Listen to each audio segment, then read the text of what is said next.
Yeah, it looks good. Yeah. Cool. All right, guys, we're going to get started.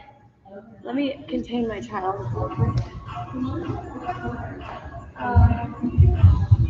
Hey, Cash. What's up, guys? Happy Saturday. Welcome to our nutrition seminar. What's up? We're so official. Right. Hey, we're going to give it just a few seconds so people can jump on. I know a lot of you are popping on live, so we're going to give it just about 15 seconds.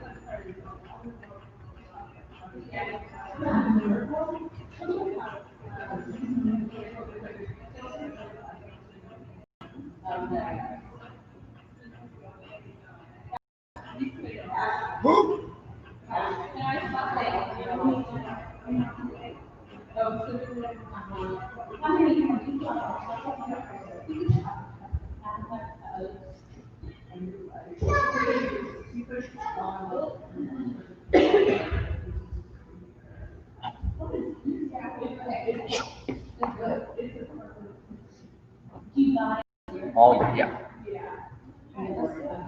Let's do it. Let's do it. Cool. All right, guys, what's up? Thanks for hanging with us for, I know there's a little bit of a break. Christina, obviously you guys know me. Yep. And Devin from Cumming. Yep, He's yep, their head trainer over there.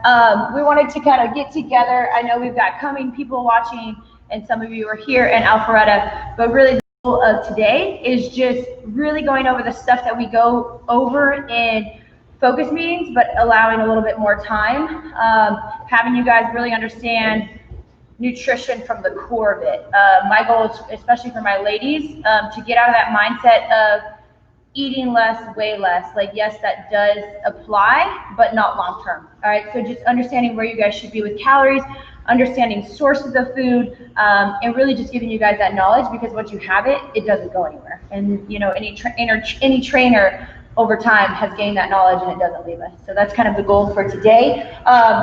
I have written stuff down here. I would highly recommend writing this stuff down on that paper if you guys have clipboards. And then what we gave out, or what I gave out, is basically a grocery guideline. So it's not a meal plan. It's not going to give you guys recipes. That's just broken down, that those sources are broken down into carbs, fats, and proteins. We're going to cover a lot of that. So yeah, any questions, we'll table that until the end of it and just kind of go over exactly what we posted about. Yeah. Sounds good? Sounds great. Cool. So we'll just cover it from agenda, and any of you online that are joining live right now, if you guys have questions, we will get a chance to look in the comments and get those questions answered, or obviously you can see any of us post camp, any of your trainers. So we'll go ahead and first and foremost talk about calories and macros. So a lot of you may or may not have heard, especially Devin and I, talking about macronutrients, okay? So a lot of times we say macros. Macronutrients come from your carbs, proteins, and fats. Those three components are called macros. Those three components make up what calories are. So that's why it's so much more important to look at macros versus calories, okay? Calories, if you look at something, a lot of times, especially I'm talking to my ladies, we look at something and we say, oh, 200 calories, perfect, it's low calorie, it's a good option. But I want you guys to understand, where are those 200 calories coming from? Is it a fat source? Is it a protein source? Is it a carb? And a lot of times you go to the grocery store and our labels are misleading. So really, this is why you guys really need to understand the macro part of carbs, proteins, and fats. And with that, so each macro, carb, protein, and fat, has its own caloric value. If you guys flip over anything that has a label on it, and I'll let me pass out a protein. I'll give it to you. But you guys can look at it as groups. But if you look at the back of your protein container or anything that has a label on it, you guys can pass it around. You're going to see on there calories, and then you're going to see how many fats it has, how many carbs it has, and how many proteins. And there's going to be a gram next to it, because that's our labels are made in the United States, all right? We go by grams. So when you're looking at protein, let's say it has 2 grams. I don't know how much protein, or fats, I'm sorry, how many fats? Is it 2? It's 2.5. 2.5. Okay, so if you take 2.5, I'm pulling out my calculator so I don't do you guys wrong here. So 2.5, its caloric value is 9 calories, right? So 2.5 grams of fat times its caloric value is 9. 22 and a half of the calories in that scoop of protein is coming from your fat source. Do you understand how that we got that? Same thing if you look down at, and it's gonna, on every single label, universal, it's gonna list fats, carbs, protein will be the bottom one. So looking at that carbs next, I wanna say it's 2 grams of carbs? Yeah, it's between 2 and 3. 2 and 3. Okay, so 2 times 4 is 8 calories. So 8 calories of that scoop of protein, we're talking scoop, okay, is made up of a carbohydrate source. And then if you go down where you see 23 grams, I know our protein has 23 grams. 23 times 4 is 92. So 92 of those 120 calories are coming from protein. If I just gave you that protein container and I said, what source is this? You guys could be able to tell me it's a protein dominant source because 92 out of the 120 calories are coming from protein. So that is key when it comes to understanding where your calories are coming from and what sources, and also understanding on the back of nutrition label, you guys, when you look at it, you want to know if you do 2 scoops, you got to multiply all that stuff times 2, right? Serving size. So serving size for our afterburn is 1 scoop. So. And I think the really important thing to note about that is that things like afterburn, things like egg whites, those sorts of like very protein dominant or very carb dominant, just depending on whatever the food item is, like you're almost never getting something that is quite that dominant in terms of one macronutrient, right? Like you're going to have a macro in the things that you eat that are slightly more dominant than others, but like they oftentimes go very much hand in hand, right? You're never going to get something, or very rarely will you ever get something that is exclusively protein dominant, that is exclusively fat dominant, or exclusively carb dominant. But like there are trends that you can look at and see. If you look at most things that are very protein dominant tend to have a lot more of a fatty dominance to it as well, as opposed to being like protein and carbohydrate dominant, or fat and carbohydrate dominant. Some of those macronutrients tend to exist together and others just tend not to, right? So making sure that you understand, like, just because something is a good source of protein does not necessarily make it a great source of fat. Just because something is a great source of carbohydrates doesn't necessarily make it a great source of protein. They can be those things, but they very often aren't. And that is why it is so important to know, hey, like, here are some of the main sources of whole foods or whatever supplementation that I'm using that are going to get me to that protein goal that I'm looking for, that are going to help me manage my fat intake or increase my carbohydrate intake, or whatever the goal of your eating is, right? You need to have that base understanding of like, hey, these are my protein dominant foods, these are my fat dominant foods, these are my carbohydrate dominant foods, and how am I going to plug and play those things together to create my whole 360-degree view of my nutrition? Yeah, absolutely. And kind of to piggyback off of that, a lot of times you won't have, okay, so take a chicken breast, for example. A chicken breast, I believe, has maybe 1.5 grams of fat. So you're going to have some calories coming from a fat source. There's absolutely 0 carbohydrates in a piece of chicken. Yeah. You're never going to have that. But its dominant calories are protein. So that's why we kind of say like a pure source of protein. That's why under that protein list, you will see always chicken, always egg whites, always afterburn. But like he said, very rarely will you see 0 fat, 0 carbs, all protein. Yeah. And with carbohydrates, that is one source that can be, your fruits and vegetables are going to have 0 fat. There's no protein in any kind of fruit that you eat. There's 0 protein in there, as well as, vegetables do have a little bit of protein, but your fruits, all your fruits is just carbohydrates because it's a sugar. It's a natural sugar, but it's sugar. So like he was saying, plugging and playing. Okay, I know my full sources of protein. Take a steak, for example, right? So steak, yes, it has protein in it, but it's also going to be very high in fat because it's red meat. So anytime, like that's why we sometimes say, hey, go ground turkey instead of ground beef, because now your fats are increasing with the ground beef. However, if you need fats in your diet, that's why a great source would be ground beef. So that's part of just knowing versus, and I come from a background of bodybuilding. A meal plan was given to me where it said 7 a.m. eat this, 10 a.m., eat this. I had zero clue how many calories I was taking in. I had zero clue of why I was eating what I was eating. I just knew I was eating because someone told me I should be eating that. And then on those days, especially being a female, when I had those off days, and I'm like, well, what do I eat? I don't know what, I would just consider everything off of that list was good, everything else was bad, and I can't have it. And that's why you won't see Devin and I really, I definitely won't be writing anyone meal plans because it gives you guys no power in understanding sources of food. And then when you do have a day where your family's going out to eat, or there's an event where you're out to eat, you have no power. You feel like, okay, is this good? Is this bad? No bun versus this. So that's kind of, that goes into really comprehending your carbs, fats, and proteins in the sources of food. A lot of times my ladies will say, you know, like I always have, or I'll have a cheeseburger, but I won't do the bun, but I keep the cheese on there. And it's like, well, wait a minute, what are your goals? Because if you're trying to eliminate the fats out of your diet, eat your bun, have lettuce, have tomatoes, have onions on there, get some, you know, ketchup, mustard, take that cheese away, take the barbecue sauce away, take the mayonnaise away. So it's understanding those things, because when I go out to eat, I will slam a burger with the bun, but I won't have cheese on it. And I'll eliminate the fatty dip sauce, you know, the things like ranch that we dip things in, or get a side salad, or I'll have, you know, fries and then take away the bun because I know I'm a little bit higher fats, higher carbs. So having that power, knowing that I can have this isn't bad, I don't have to get just a boring salad every single time I go out to eat. Yeah, I mean, demonizing anything is a poor play when it comes to your nutrition.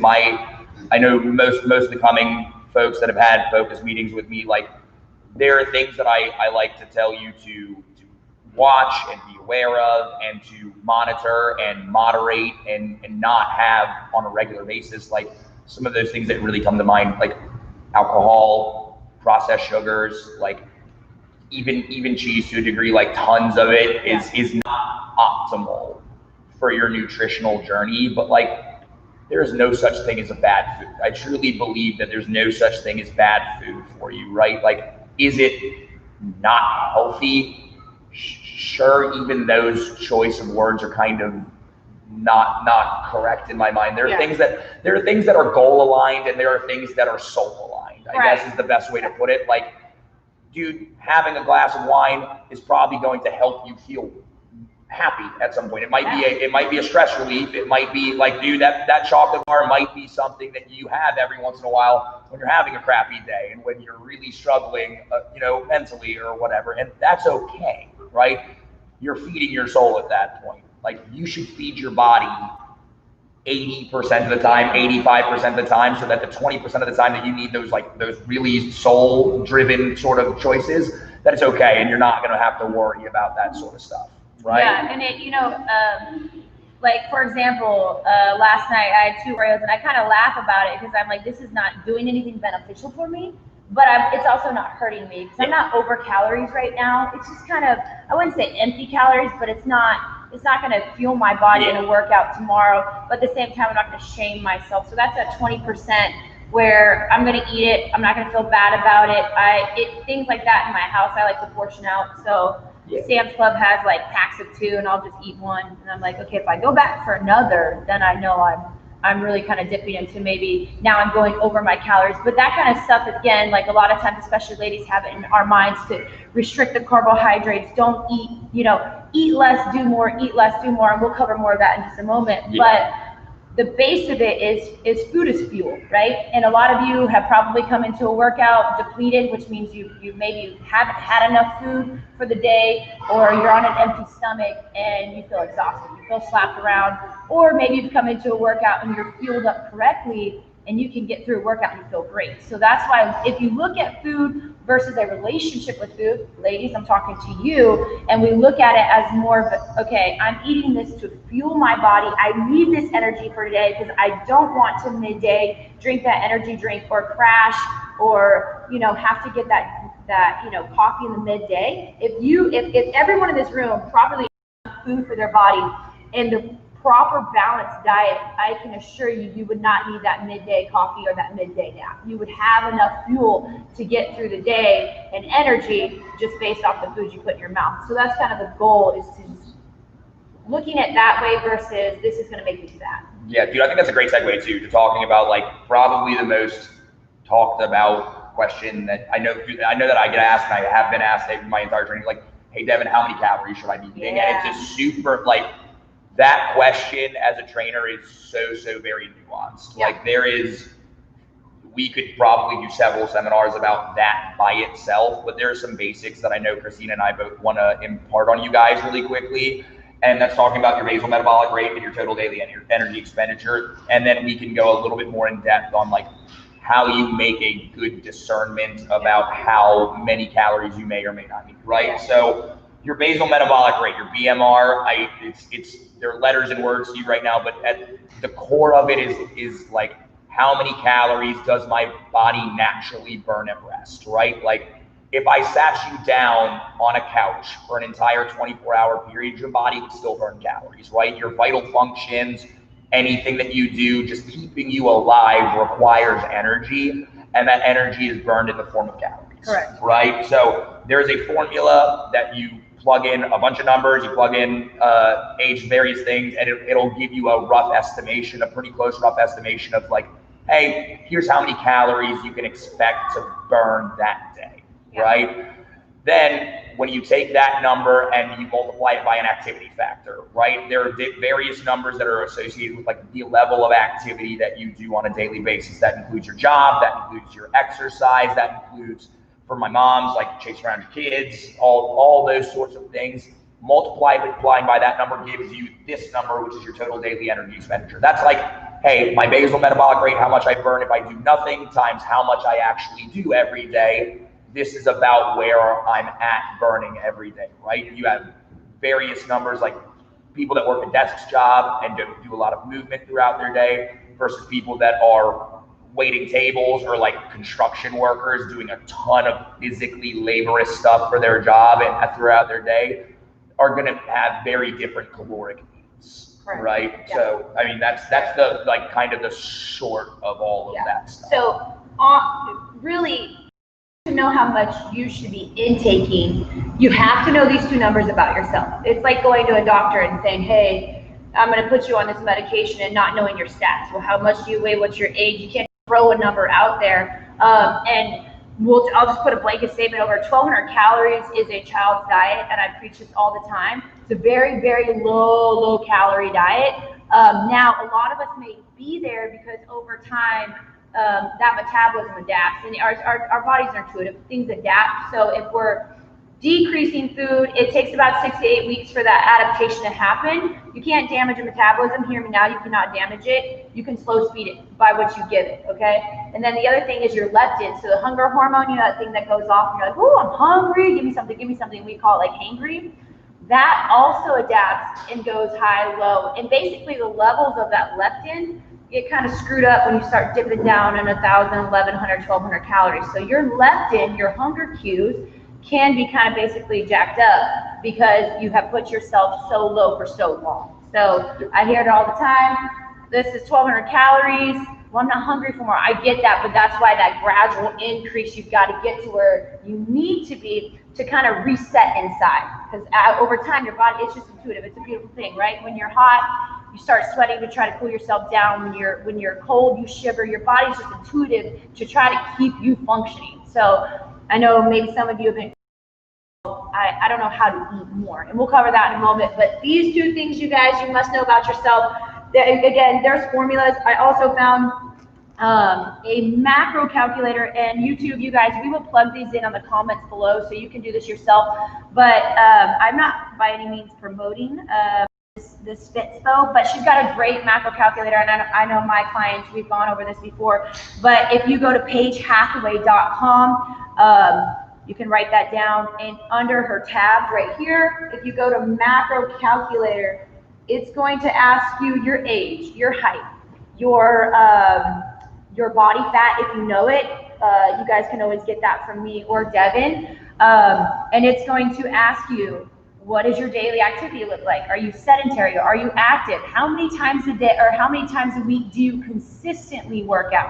How many minutes do you work out? And how intense is your workout? Once you plug in all those numbers, it's going to calculate your BMR in your TDEE. Now, is it at 100% on point? Probably not. But I would say I would definitely be willing, and I'm confident in saying that it's at a 25% deficit. Like, if you look at it from just a level of difficulty to eat that way sort of environment, like a 25% deficit to maintain that consistently, you're going to have to be willing to eat perfect every day. It is going to require near perfection.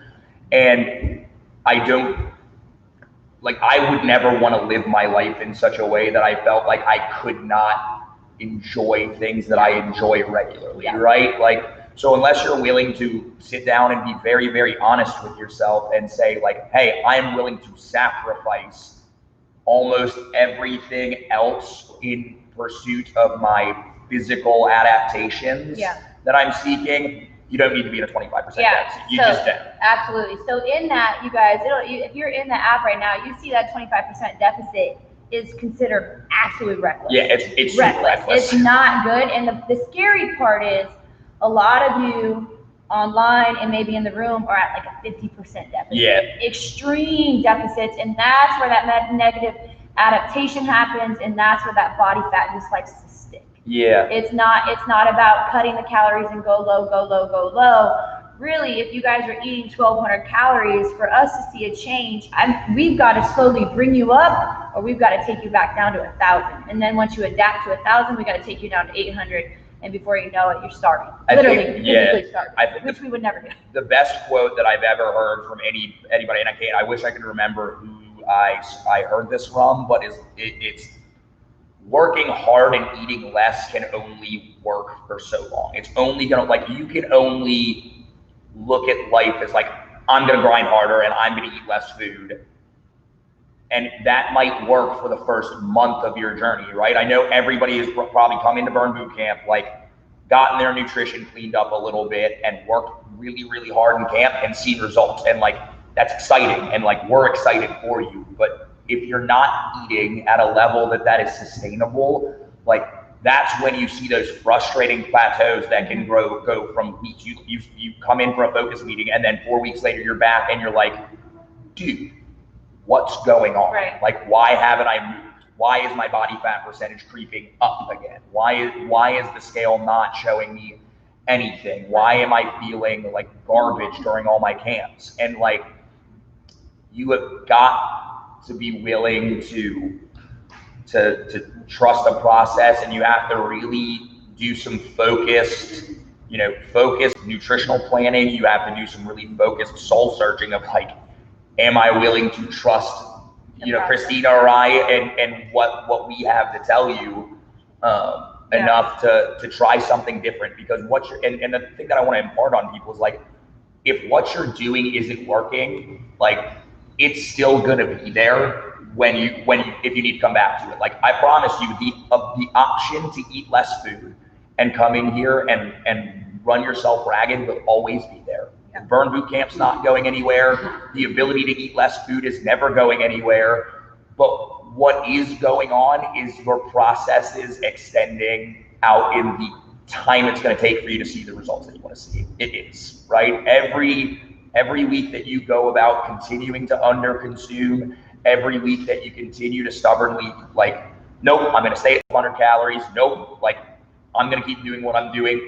I'm this close for it to working. Like, that's another week you've just lost the results. Not lost the results, but you've delayed your results, I'll say. And right? That's why we, unfortunately see our binders full of focus meetings and the numbers don't change much. Unfortunately, someone's been in a gym for a year and nothing's changed. Maybe 1% or 2% has dropped, and then they increase, they drop, and they increase. But this is the meat of it. This is, you guys can all come in here and bust out a workout and sweat good. But if this piece isn't in there, it's me and Devin are pounding our heads against the wall. Like, how, it's a mindset. And unfortunately, we live in a culture where we are told, eat less, do more, eat less, do more, exercise, eat less, which is, again, sending us into that negative adaptation. And especially for females, I mean, let's be real, we start kind of getting it into our heads right about teenage stage. Oh, we become more aware of our body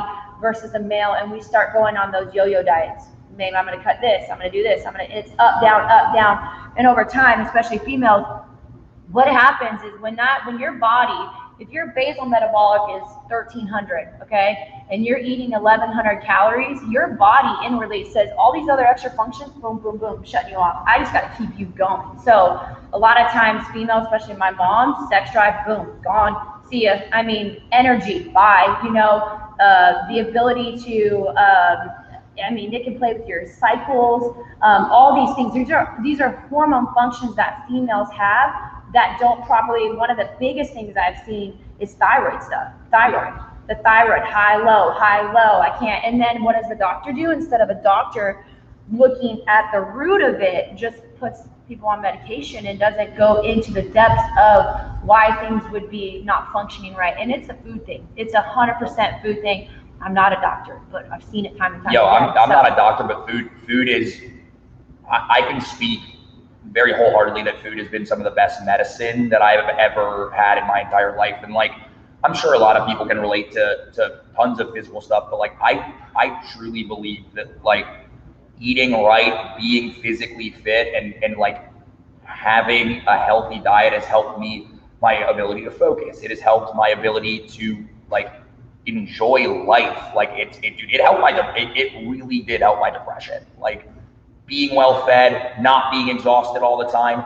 having the ability to like be up for my days is huge. Like it really does play a factor in your whole life in so many more ways than the amount of body fat you lose on a daily basis. 100%. So like, I can't stress enough how important it is to eat well. 100%. And if you guys find yourself looking at this website and seeing that your deficit at 15% should be 1900 calories, and you know, just based off of where you are, you're at 1000, 1100, it's a slow increase, all right? 200 calories a week. But practice on that and tracking, you guys. You have to track the food. I know it's frustrating. The ultimate goal for everybody that comes into Alpharetta, or even coming, I'm going to speak for you, for sure, is to be intuitive eating. I don't track especially right now. You know, I'm pregnant. I'm not worried about that, but I do notice when my levels are off with food, but that's taken time. But I've had to track endlessly every single day until I can look at a plate of food and know exactly the balance of my carbs, fats, and proteins. And that comes with repetition. So in order to get on track, you've got to track so that you know, because in your mind you may think that you're getting enough calories, and then you plug it in, you're like, wow, I'm really low on calories. And I will say this, if you're a breakfast skipper, it is going to be extremely hard in a 10 or 12 hour window that you're awake to get enough calories. So you know, of course there's intermittent fasting and things like that you could do. And I will say this, so IF, which is intermittent fasting, I do not recommend that for anyone who's an undereater. Why? Because now instead of eating in a 14-hour span of when you're awake, you're now cutting that down to 8. How are you going to get 1,800 calories in when you're not even used to getting 1,800 in a 14-hour window? So that is not a strategy for you if you are an undereater. Now, somebody who overeats, I can definitely overeat what I expend. Sure. That's a great opportunity for me to say, oh, you have boundaries now. Eating that 8 hours, once the 8 hours is done, you're done. So again, knowing strategies, and you know, like the keto and paleo and all these diets, right? I'm not going to knock any of them. They're strategies, okay? Yep. I have reasons why I wouldn't put somebody on these diets, but a lot of the times we look at them as solutions to lose fat quickly. But the problem is you can't put yourself on a keto diet and still remain at 1,000 calories. If I'm gonna put you on a keto, which is a high fat, we don't need to label it keto, it's a high fat, low carb diet, I'm still gonna tell you to get your 1,800 in or 2,000, wherever you need to be.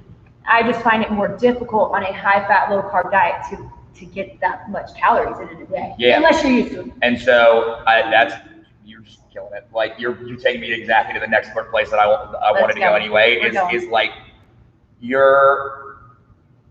so many people, I come in all the time, and like even people on Instagram, like, hey Devin, can you tell me what my macros are? Like, and it's not that I don't want to like divulge this information to these people or tell you guys what your macros are.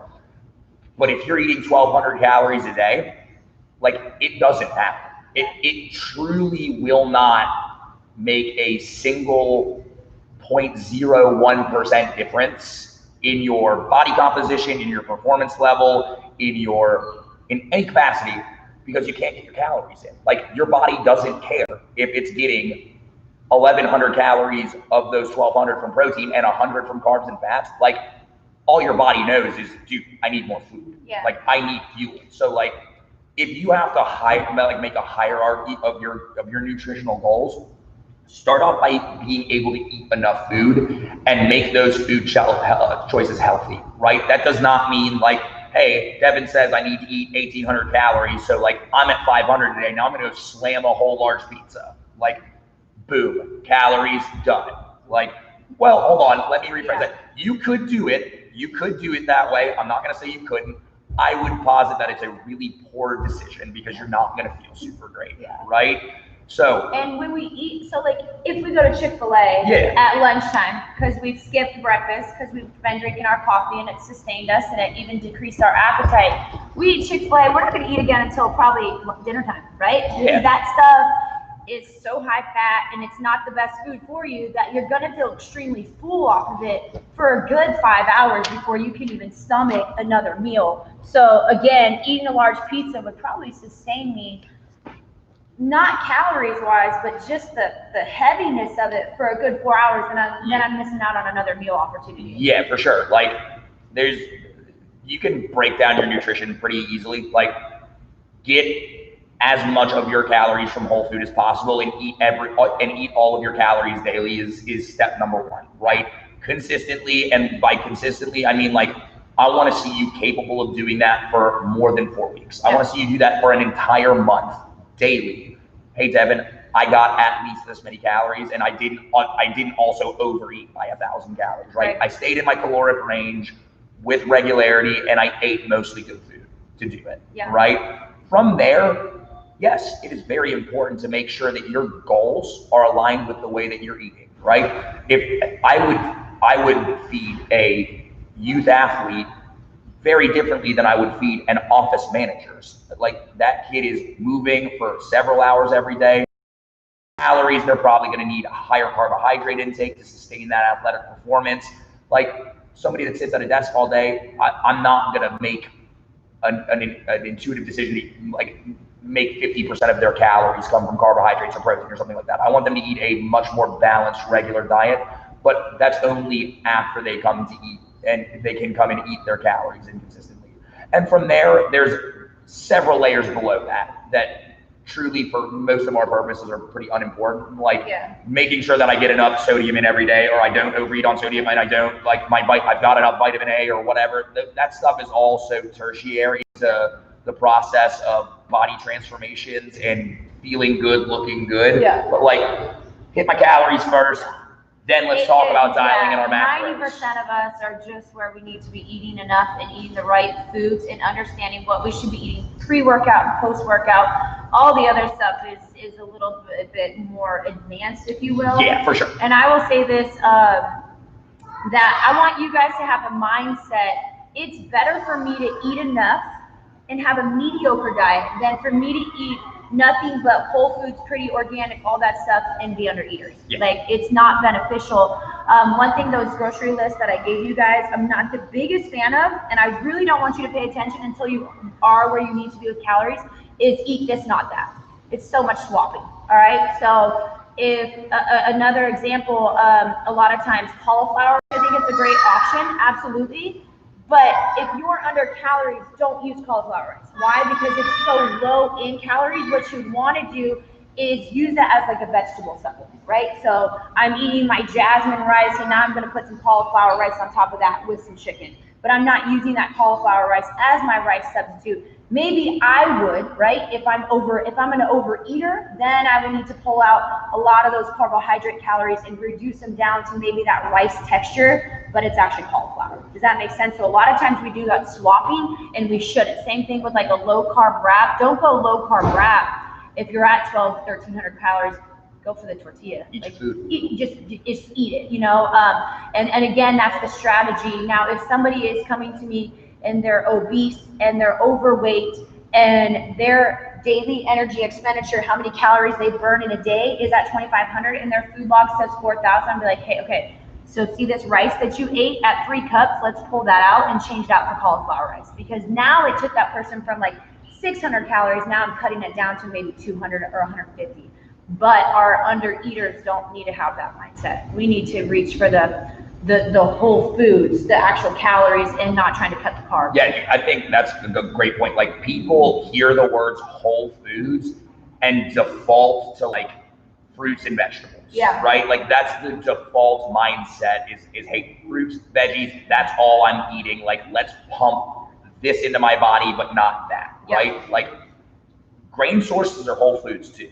Right? You need to understand that your meat sources are also whole foods, right? Like, whole foods cover this whole spectrum of food products, but that you get, like, you've got nothing against Whole Foods store, but like, they're kind of known for their high selections of fruits, vegetables, and those sorts of things. So like, that's kind of the mindset that we have now, is our whole foods are only our fruits and veggies. So like, let's buy all organic this and not organic that. Like, Christina made just a wonderful point. Like, you're having a above average diet that is very calorie dense, and I'm eating enough food every day, versus having a perfect organic, like, I am the goddess of fitness and nutrition and I only put green juice in my body 3 times a day, is not going to be nearly as productive for you. Yeah. So eat your food. The person eating enough with a mediocre diet is going to run circles around them in the gym when it comes to performance. Oh yeah. Because that person who's at 1,200 calories is going to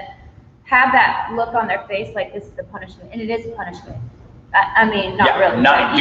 It's a self-punishment. When you have enough calories and you eat enough and you are fueled up right, your workouts are like, oh, let's go. It changes everything in your life. Going into, we're going to shift it over. We only have less than 10 minutes. We're going to shift it over into meal prep and just some nutrition myths. I know we covered a lot of nutrition myths. Again, I'm just going to put a blanket statement over any diet out there, fad diet. I'm not going to knock it at all. I'm just going to say this. It doesn't matter if you're still under eating. It doesn't matter. It doesn't matter if you're high carb, low fat, high fat, low, you're this, you're that. It doesn't matter. Those are all strategies, and they could work very well for somebody, but that person needs to still make sure they're eating enough calories. And then, of course, if you're influenced around you, maybe at the workplace, or somebody went on a diet that worked for them, again, if they're not properly doing it, but they saw that big drop in the scale, I can promise you, knock on their door in less than a year and you'll see them either plateau or that body fat will come right back. One thing you guys need to know when it comes to a fat cell, so if a fat cell is here, I'll put this in front of the camera here. So if a fat cell is here, right? And then we go on a diet and that fat cell decreases, right? And then all of a sudden that diet's not sustainable, or our body starts going into adaptation. When that fat cell, when we start putting in body fat again, it doesn't go back to original size, gets a little bigger. So all the yo-yoing that we do, we're just increasing those fat cells each and every time. And that's why, especially ladies, because we have a little bit more difficult time because we have a relationship with food. Men don't really look at food and say, oh, that's bad for me. They're eaters, right? They just like to eat. They don't really have as much. Wait, what?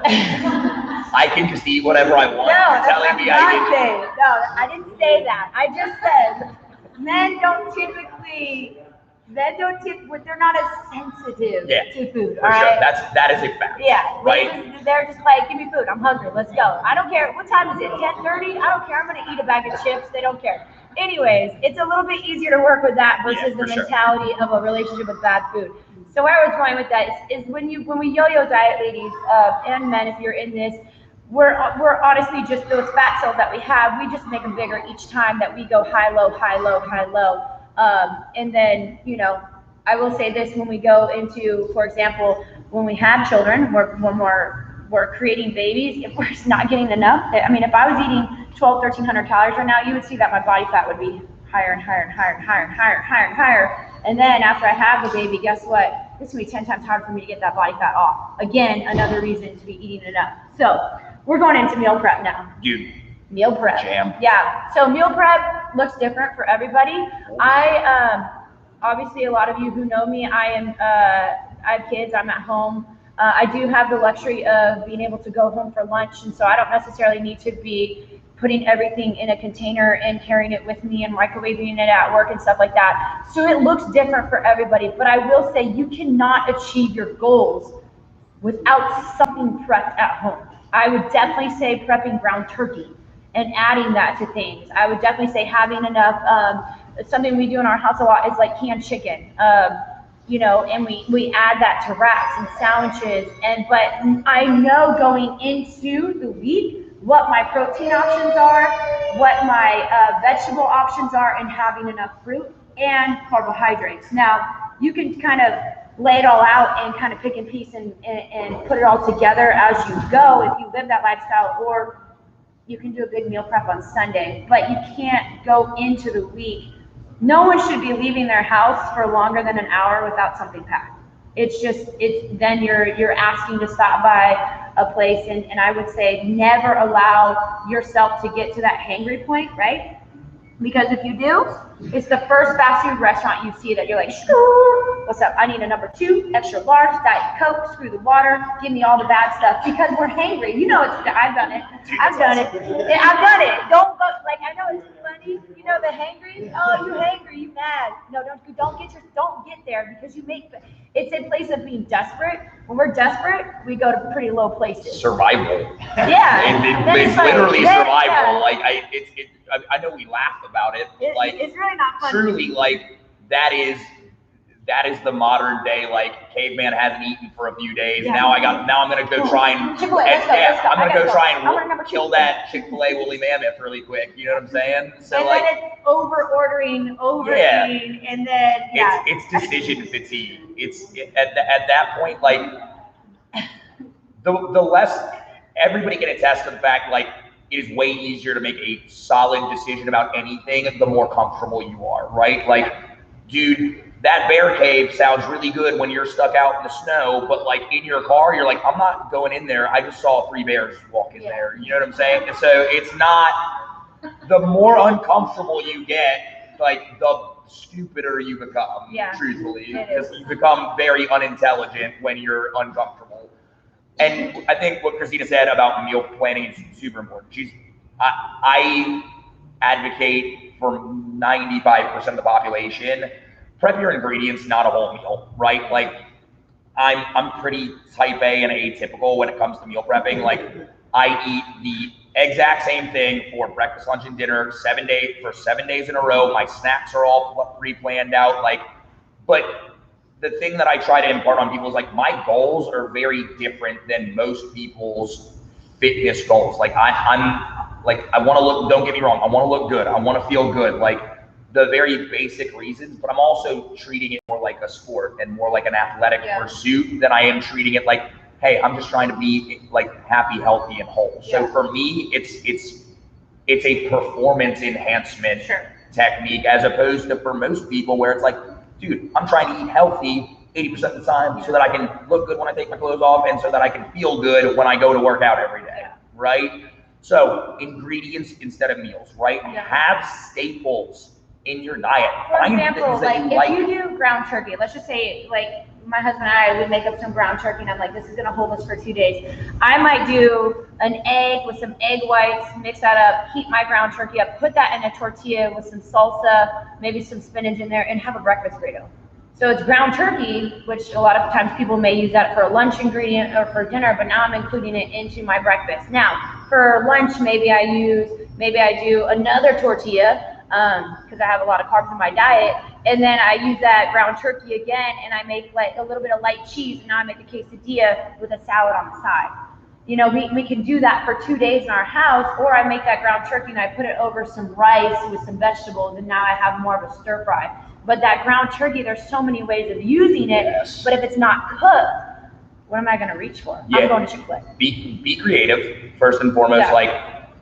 If you feel like you've eaten the same thing back to back in like within a 2-week span, like I would argue you need more variety in your dietary, like in your dietary protocol, right? Like great example, ground turkey. Like, dude, I love spicy food, so we have peppers stocked at my house, bell peppers, jalapenos, whatever. Like, I might throw those into an omelet one morning, but I might take them, put them in brown rice, add some chicken to it. I might have the whole pepper, roast it, put that ground turkey that's prepped up in it. Like, you can take 4 ingredients and make 50 different meals with it. Yeah. And it all still be super duper healthy for you, right? Health, that's the biggest myth that we need to dispel right here, is that healthy eating is boring. Like chicken, broccoli, rice, whatever, like that's crap. I never feel like I'm missing out when I'm eating. I feel like I get to eat the kind of food that I like whenever I like to, because you learn to be versatile with these healthy ingredients that you have. And flavor them. Yeah, Don't worry for about sure. sodium on all that stuff later. I mean, or like for example, if I had white rice, I love white rice, and I'm not going to change it to brown. So there you go, jasmine rice. Let's go. Some chicken and maybe some stir-fried vegetables. I'm gonna put some teriyaki sauce on that because I'm a sauce person. And I'm not gonna drench it in there because it'd be gross anyways. But I'm not gonna overthink it. Like I'm just gonna drizzle it, and it's gonna give me some taste. It's gonna make it a little bit wet for me, and it's that. But a lot of times we just start restricting. No this, no that, no. Have some barbecue sauce. Have some teriyaki.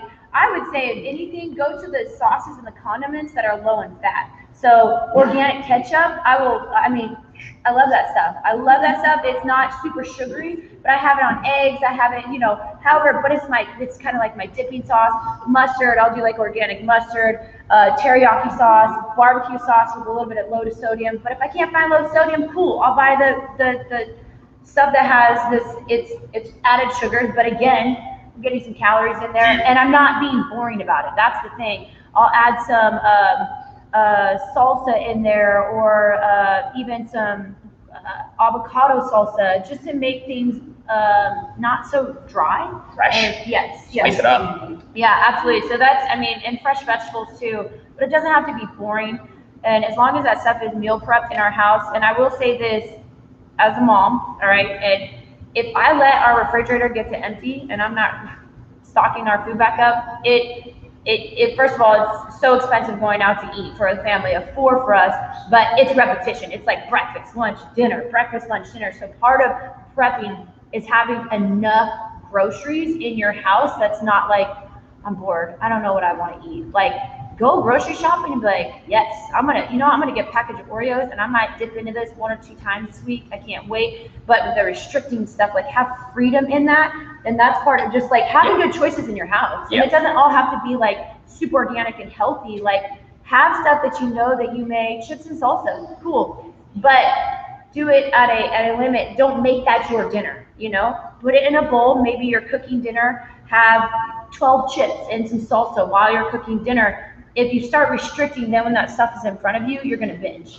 You're going to go all crazy with it. And it happens all the time. So just intuitively eat. If you want it, have it, but also don't use that chips and salsa binge session as your dinner. Get some protein in, make a quesadilla, put some chips on the side, dip that in some salsa. Call it what it is. I mean, it's your nutrition can be exciting. Like I'm a big fan of being excited about what I'm getting to eat that week. Like I want to look forward to my meals. If it's a chore, and I'll be the first person to say that, like, there are times in my life where eating has become a chore. Like, if you're not excited about what you're getting to eat, if you're not excited about the foods that you have available to you, like, of course it's going to be miserable. Nobody likes doing things that suck. Like, it's no duh. But if you can find ways and strategies to make this stuff exciting, make your food something that doesn't just fuel your body, but fuels your mind, fuels your spirit, that you're excited and happy to do, like, you will see tremendous amounts of success. And that is a gospel guarantee right there. Like, if you eat cleanly, if you eat consistently, you will see results. I will bet my entire training career on that, because it is a 100% guarantee. And the last two things real quick, I'm going to cover going out to eat, because we all do it, right? Yes, for sure. I would say this, for my family, we go out to eat maybe once a month, so I eat whatever the heck I want to when I'm out, okay? Like, it's just what it is. It's what I consider my cheat meal, my refeed meal. But if somebody's going out to eat more than once, maybe twice a week, you know, try to order things that are, again, don't restrict on your carbohydrates. What I would be mindful of is in that meal getting enough protein, and I posted about this in Alpharetta. Typically restaurants serve about 3 ounces of protein, unless it says 6 ounces of chicken. So I would double up. Anytime we go out to eat, I'm like, can I get an extra serving of protein? And I make sure I tackle my protein first and foremost before I start going after the other stuff. But don't be afraid to go out to eat. Make your plate colorful. If you want a cheeseburger, cool, maybe do a little bit of subbing. So if you want the cheeseburger with the bun and you want the cheese on it, get a side salad. If you really want the French fries, well then maybe you take away the bun and the cheese, grilled chicken breast with the French fries. But at the same time, if you're not going out to eat very often, have freedom in it. Go enjoy it. I'm a big fan of refeeds. I think it resets the mind, and I think it resets the body of like so. And sometimes when we're dieting, it can, you'll see actually if someone's dieting for so long and you give them that refeed meal, you kind of see that scale drop the next morning because their body's in almost a relaxed mode. So again, if you're eating out more than 3 to 4 times a week, I would definitely look at the lifestyle of why we're eating out so much. But yeah, that's kind of my take on that. Do you guys have any questions? Yeah, yeah, real quick. Does anybody have any like any questions? Anything that they want to? Yeah. Go ahead. Well, you were talking about having stuff in your car. Yeah. What do you consider? What do you do that for snacks? What are healthy snacks? I'm big time on like I struggle to go more than probably an hour and a half without eating. Honestly, I'm just so like I prioritize convenience over like satiation. So like I pack up tons of veggies. I'll have broccoli and hummus ready. Like obviously, I think Christina and I are a little bit atypical in the sense of like we work at a place with a fridge where like everybody knows we're going to be eating. So like we can go through a camp. We've got 15 minutes. Like we can munch on some food really quick and do those sorts of things. I think for most people, I'm a big fan of if you have a lunchbox and you can pack fresh, fruit, great source as long as it's not in an overabundance, just like anything else, right? But whole fruits, whole vegetables, and then something that's going to be a little bit satiating, something with a little bit more fat, whether that's peanut butter, if you put it in yogurt, if you do it, something like that, that's going to give you not just like 30 minutes of, yes, I ate 10 carrots, now I'm not starving to death for 30 minutes, but like carrots plus 2 ounces of hummus, like that'll keep you going for an hour and a half and 2 hours till your next meal kind of thing. So anything that's convenient for you, that fits into your dietary protocol, like it can be a snack. Yeah. I will say this with snacking. And that comes up a lot. Like a lot of people are like, what are some good snack options? When you look at my day, so I take in about 2,400 calories. It would be really difficult for me to meet 2,400 calories with a lot of snacking. So what I do and what I suggest, especially if you're under calories, I would go after meals. I would do a breakfast, lunch, and dinner and plug and play snacks. That way you're not like, okay, what are some snack options? So 500 calories or 600 calories of a breakfast should hold you for 3 to 4 hours. And then maybe you don't have to worry about the snacking because now you're getting a full balanced meal in, and then you don't have to worry about it. Now, if you are hungry between that time span, maybe that's a good time for like a banana and an afterburn shake and then lunch. But for me, I found out when I was more of a snacker, that's when I found myself under eating because those little snacks would hold me over for 90 minutes to 2 hours, and then I'd have maybe like another snack, but I wasn't getting enough of my macronutrients in. So what I would say is maybe try the snacking, but maybe approach it as like breakfast, a solid meal that almost right after you're done, you're full. Like, I'm good. I do not want anything else, and it holds you for 3 to 4 hours, and then you attack your lunch, and that's another larger meal that holds you, and maybe a snack before dinner. And maybe you might find that the snacking is minimal to where you won't have to come up with all these ideas. Maybe it's a Greek yogurt and a banana for the snack pre-workout or whatever. Once I shifted from a snacker to actually sitting down and eating larger 500, 600 calorie meals, my snacking came down to once a day. That's it. So, but again, with snacking, I will say a lot of the times our snack options are higher fats, higher carbohydrates. Like I always hear boiled egg and a cheese stick and apples, and which is, they're not bad foods, but you're missing out on opportunities to get some good protein in it as well. So, yeah, I'm on board with that. Anyone else? I remember you had a question. I have a question, like, you talked about getting the calories in, and one was whole foods versus eating a pizza.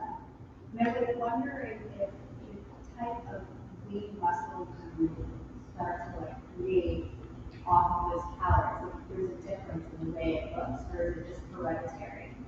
It's not even hereditary, truthfully. Like, I guess if the science behind it is stupid smart. Like, your body's really good at keeping you alive because that's its job, but like your body doesn't necessarily discern the difference between pizza calories versus, you know, vegetable calories. All it knows is like, dude, I've got enough fuel to do this. The thing that I'll say is like, overeating is more prone with certain type of calories in my experience. Like, and there are foods that are much more calorie dense per serving, right? You could eat, if you just took a whole plate the size of a large pizza of vegetables versus that whole large pizza, the caloric difference would be probably almost 1,000 calories, right? So like, same volume of food ends up being calorically much more dense, right? So your body is going to gain muscle tissue in some capacity if you're eating more calories than you're consuming. That's just going to happen. There's nothing you can do to stop it, right? Just like if you are eating less than you are burning, you are going to, like, within reason, you are going to lose weight, right? You're not going to be able to build new muscle tissue. In order to bulk, what some ladies are afraid of, lifting heavier don't like weights, that word.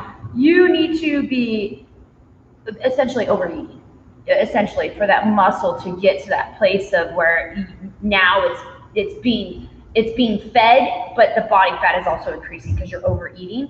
Now if you took, so you've got me and then the exact same person next to me, we're both 5'4", both 152 pounds, and this person's eating 2,000 calories of pizza and I'm eating 2,000 calories of well-balanced macros. Aesthetically, we're going to look different. For sure. Yes. Yeah. What's the aesthetic difference though? Like, if you're going to be leaner.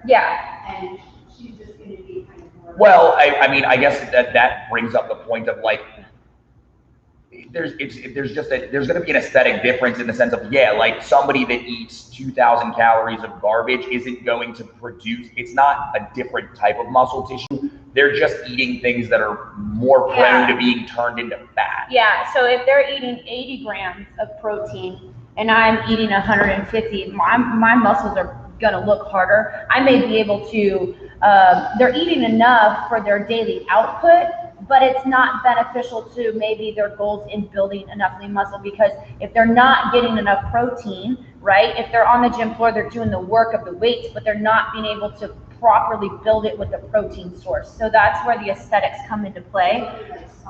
Yeah, you look, so that's where, like, I don't like necessarily, like, it'd be the difference between looking like somebody that's like pudgy, quote unquote, I guess would be the best way to put it, versus somebody that looks like a little bit more shredded, you know, you're not gonna see somebody that consistently eats garbagey foods ever look just super ripped to shreds. They're never gonna be that lean. They're really gonna struggle looking, because I mean, I've got plenty of friends that are super fit, but they don't eat that great. And so while their work capacity, right, they can squat just as much as I squat, they can do just as many push-ups, they can do just as many pull-ups, like, their work capacity doesn't change. Like, they don't look as fit as I look. You know what I'm saying? And and I'd say a small percent of it is genetics, right? Yeah, so very I small. know a handful of people who can literally eat what they want. That guy back there, my husband. Kyle's from last one, who's not even here. And just kind of maintain, but that's not even a genetic thing. That's his metabolism capacity. Yeah. That's his ability to just metabolize and keep going. But I mean, very rarely. It's not. Another thing is like it's, and I've been told that for a while. It's like, well, it's a genetic thing. No, I actually work extremely hard in the gym and on diet, so you can transform your body however you want to. It's just the hard work when it comes to the diet piece of it, and then making sure you're getting your workouts in. But yes, two people, same exact output, eating 2,000 calories, but one is all over the place with the macros and not balanced versus somebody who is, you will see a difference in the aesthetics. But maybe they hold like 4% different in body fat. Yeah, the difference will be visible, but it's not going to be as drastic as I think most people. It's not going to be as drastic as somebody that overeats or undereats. Yeah, or exactly. Yeah, like yeah. It's and back to the genetics. I think like the big thing that I will say for most women is like I understand that it's really hard to like probably look at your husband or your boyfriend or your male friends or any dude in your life and see that you like, dude, they change, they stop drinking, like they stop drinking, they lose 10 pounds. I stop drinking, I eat perfectly, Yes. like all of those things. I want you to know that like your frustrations are valid. They are super real. And that's that's probably the biggest genetic difference that you're going to see in terms of people's physical fitness is like, if you're a guy, you have more testosterone. You do. And that plays a big part in it. So I want you to like, the whole point of this is like, stop comparing yourself to anybody that isn't. And in a male, ask them how many times they've been on a diet. They're for sure. Like, I don't diet, of course, but females do the yo-yo. So we've already started it way back when. I really don't know if Kyle's ever been on a diet. So his metabolism and adaptation isn't where maybe a female's would. So he will see results faster than someone else because the strategy and everything is different. But men, again, going back to male versus female, of course, inner body is different. Yeah. Hormones, all that stuff is different. But the mentality, men don't, when they're 16 years old, go, man, my ass is drooping. Shoot, I gotta go. Yeah, dude, I can firmly say that I never thought about that when I was 16. Females do. Men don't carry babies. They don't go through all of that we we've got do. the easy work. They don't watch their body transform and then have to go back and kind of redo everything. So they don't have that aspect that we do where we have to. No, go ahead. Keep going. I don't know where I'm going with that thought, but it's a mentality thing. Men aren't dieters; they're just not. Last thing, I promise. Last thing, yeah. like the other big thing in that conversation is like I've heard a lot of times like training differences. Like I'm a woman, I shouldn't be training the same way that a guy trains, right? That's garbage. That's probably the thing that frustrates me the most about fitness and like nutrition and this entire thing is like, here's carte blanche, like resistance training and cardiovascular training. It does not matter if you're a guy, it doesn't matter if you're a girl, it doesn't matter if you're a child or you're 75 years old or any of that stuff.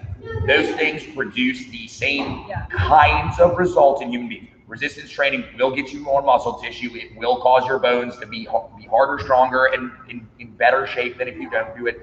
And cardiovascular training will burn exceptional amounts of calories and will allow you to help lose body fat, right? Like, it doesn't matter if like, this is for everybody. Yeah.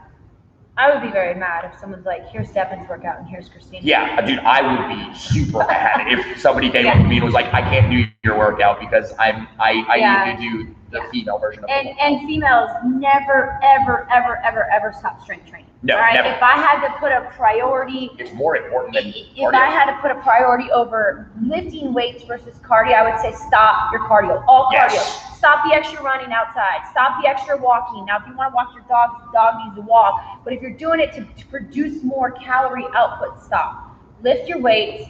Really, with how intense we go in these gyms, Burn Boot Camp, there's no really necessary need to be continuing to go outside of the gym. So I would encourage you this week, look at your basal metabolic rate, look at your TDEE through those apps. Stop the extra added, I have to do this to continue to lose weight. I've got to go. eat well, eat enough. If you are super low on calories, small increase. Do an extra small meal and get there and do it consistently, not just one time, because it's got to be consistent. And definitely, ladies, keep on your strength days. Keep on those. And then what was your question? So you go through and you get your calories. Yes. You adjust the calories. And that asks you if you're likely active, how many minutes you do work. I wrote those calories, do I eat them fast? So it should. Say I'm on a 1,600 calorie a day diet. Did you go into the app? Did you do it? Okay, so it should have given you your BMR. Yeah, okay, and then your total daily energy expenditure. And if you scroll down more and push on, we'll just say 20% of a deficit, it'll show you how many calories. I think what she's asking is, so in MyFitnessPal, if you've got MyFitnessPal rigged up, Yeah. So don't eat the calories. You don't need to refeed those calories. It's body, yes. If you're eating that much, whatever you burn here is going to those are already accounted for, right? If you were talking just about this, right, just about your total daily energy expenditure, and then you didn't have an idea of what your deficit needed to be, then yes, we would tell you, hey, you need to know how many calories you burned, and if it's too much to put you in that 20% deficit, then you need to refeed until you're into that 20% deficit. But these calculators are already, the reason it asks you how active you are is so that it can give you hey, with your exercise, with your daily movement, this is where you need to end up being by the end of your day. So and a lot of my clients have their watch and stuff linked up to MyFitnessPal, and then I put them at 1,700 calories where they should be based off of their energy expenditure, and then the phone will tell them to eat more. No, don't do that. Ignore it. Unless you're in there and the baseline is 1,200 calories. That's if you put your basal metabolic rate in there. So say your basal metabolic rate is 1,400 calories, then you would want to listen to MyFitnessPal. But if you're actually putting the calories needed in your MyFitnessPal, no matter on how you feel.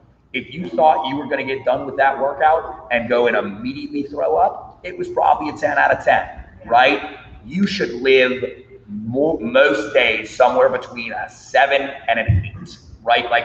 Your workouts need to be probably no less than a 6, right? Which is I could talk to somebody pretty comfortably during that whole thing. I was breathing a little bit heavier, but I can definitely talk to my neighbor and maintain a normal conversation. And an 8, which is okay, I can shoot out 3 or 4 word responses to things, but it's not going to be an in-depth conversation. It's going to be yeah, I'm not dying, I'm good, right? If you're hitting those kinds of effort perceptions, you're totally fine. Stop looking into the reward that gives you, because it makes it really easy to justify under or overeating, right? If I looked at a watch and said, hey, I burned 1,000 calories that workout, let's go, I can eat extra today, right? I deserve it, I earned it. You probably did. And then if I look at the watch and I'm dude, I just worked so hard, I thought I was gonna die during that workout, and I only burned 200 calories, how defeating is that thought? And I just take it back to the basics. And one thing with the watches, stop comparing yourself to other people. Stop. If I, sitting at 5'4", 152 pounds, was in kind of a silent competition with the girl next to me who weighs 180 pounds, she's gonna burn more calories than me. Why? Because it takes more energy to move that body. It's heavier than mine. So a lot of times I'll get clients so-and-so burns 580 and I only burn 420. They're working harder than me. And I'm how much more do they weigh than you? Or how much more do you weigh than that person? It's an energy thing. Or how much more muscle does that person have? All of that creates energy output, calories. Yeah, dude, energy is calories burned, and it's way harder for me to do work than it is for somebody that's 120 pounds to do work. I've just got more mass to do, right? So once again, you are you and nobody else is you. Stop comparing you to somebody that is not you. Somebody who's 300 pounds, probably not that heavy, but maybe 210 pounds and they're doing the workout next to me, it's going to exceed calories, even though I may be going more intense than that person. By a lot. Yeah, they're probably going to put out maybe 800 calories for a 45-minute workout, and I'm barely pushing 400, right? Yeah. It's more energy that their body, I mean, if you look at somebody who's obese in the room, we love them, but look at how much they sweat. And they're moving at a less rate than we are, but that's so much energy to move that body. Yep. So that's why it's all different. So Yeah, exactly. Yeah. Thank you for taking Any the other time too. I know. We got well it. No. over exceeded I what we figured thought. I figured we Yeah, would. dude, this is me and Christina's jam for sure. We love us some nutrition. Yeah. All right, you guys. Thanks, YouTube.